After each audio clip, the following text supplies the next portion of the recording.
Hi കൊച്ചുമക്കളെ, ഇന്ന് ടീച്ചറമ്മ പറഞ്ഞു തരാൻ പോകുന്ന കഥ 3 മണ്ടന്മാരുടേതാണ്.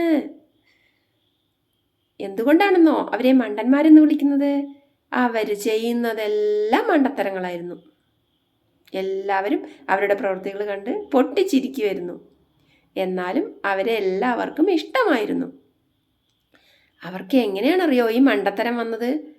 അവർ കുറേ മന്ത്രങ്ങൾ പഠിച്ച് അവർ മണ്ടന്മാരായി.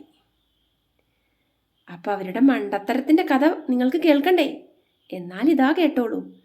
ഒരു ദിവസം ഒന്നാമത്തെ മണ്ടൻ ഒരു വലിയ സിംഹത്തിനെ വരച്ചു. ഇത് കണ്ടപ്പോൾ രണ്ടാമത്തെ മണ്ടൻ പറഞ്ഞു, ഓ, ഇതൊട്ടും നന്നായില്ലടാ. ഇതിനെ കണ്ടാൽ സിംഹമാണെന്നൊന്നും എനിക്ക് തോന്നുന്നില്ല, വേറെ ഏതോ ജീവിയെ പോലെ തോന്നുന്നു. ഒന്നാമത്തെ മണ്ടന് ദേഷ്യം വന്നു. എന്നാ പിന്നെ നീ വരച്ചോ, കാണട്ടെ നിന്റെ സിംഹം. ഇത് കേട്ടതും രണ്ടാമത്തെ മണ്ടൻ വരയ്ക്കാൻ തുടങ്ങി. ഒരു മുട്ടാൻ സിംഹത്തിനെ വരച്ചു. ഇപ്പം ശരിക്കും അതൊരു വലിയ സിംഹത്തിനെ പോലെ തോന്നും. എന്നിട്ട് അതിന് മാംസം കൊടുത്തു. അതിൻ്റെ മേലൊക്കെ കണ്ട ജീവനുള്ള പോലെ തോന്നും. മറ്റ് 2 മണ്ടന്മാർക്കും ഇത് ഇഷ്ടപ്പെട്ടില്ല. കുറച്ച് വലുതാക്കി വരയ്ക്കുമ്പോഴേക്കും നീ വലിയ ആളായ പോലെയാണ്, ഒന്നിനും നന്നല്ല നീ വരച്ച സിംഹം, മറ്റ് 2 പേരും പറഞ്ഞു. അതിൽ രണ്ടാമത്തവന് ദേഷ്യം വന്നു.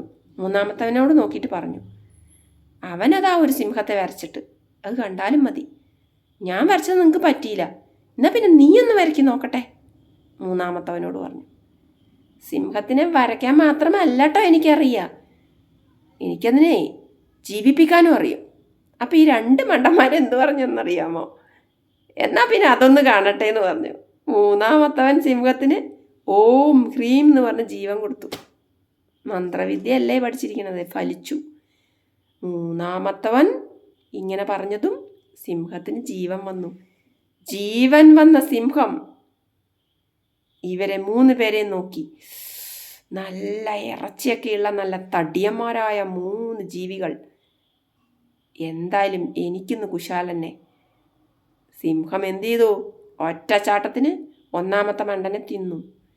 പിന്നൊരു ചാട്ടത്തിന് രണ്ടാമത്തെ മണ്ടനെയും തിന്നു.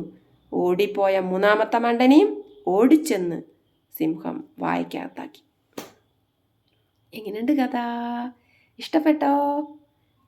ഈ കഥയിൽ നിന്ന് നമുക്ക് മനസ്സിലാക്കണത് എന്താണ്?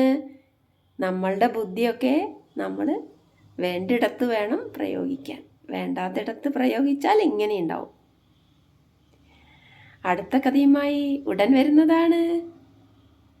നിങ്ങളുടെ സ്വന്തം ടീച്ചറമ്മ.